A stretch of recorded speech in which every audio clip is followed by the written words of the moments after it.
ভাবছিলাম এই মেয়েটা কবে এত বড় হয়ে গেল, কবে এত বড় হয়ে গেল, কবে সে এত পাকা অভিনেত্রী হয়ে গেল। আমি প্রত্যেকটা মোমেন্ট এনজয় করেছি। ও আর একদম সব থেকে উঁচু জায়গাটা ছুঁয়ে ফেলেছে। তো ঠিক আছে।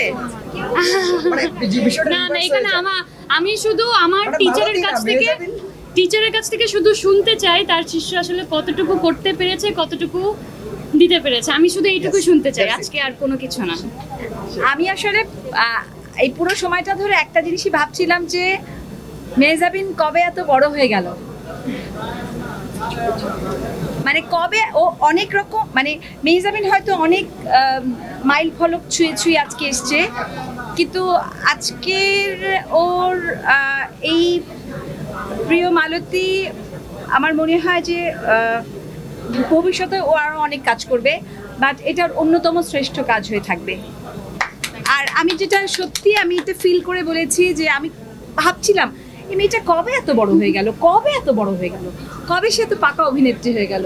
আমি প্রত্যেকটা মোমেন্ট এনজয় করেছি, মানে আমি এনজয় করেছি মানে হচ্ছে কি প্রত্যেকটা মোমেন্টকে আমি বিশ্বাস করেছি, মানে ওর অভিনয়ের প্রত্যেকটা মোমেন্টকে আমি বিশ্বাস করেছি।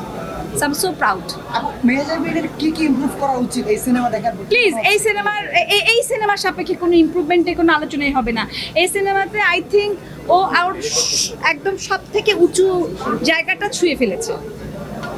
ওকে তো ঠিক আছে, মানে আমি সত্যি তো আসলে বলছি এটা প্রত্যেকটা মোমেন্টকে বিশ্বাস করেছি। So proud.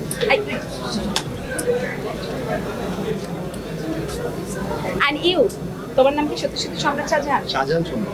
শাহজাহান সম্রাট। Okay, very good job. Okay, and of course অভিনন্দন প্রিয় মালতীর সবাইকে, অ্যান্ড অভিনন্দন শঙ্খ, যদিও সেখানে নাই, and all cast and cruise.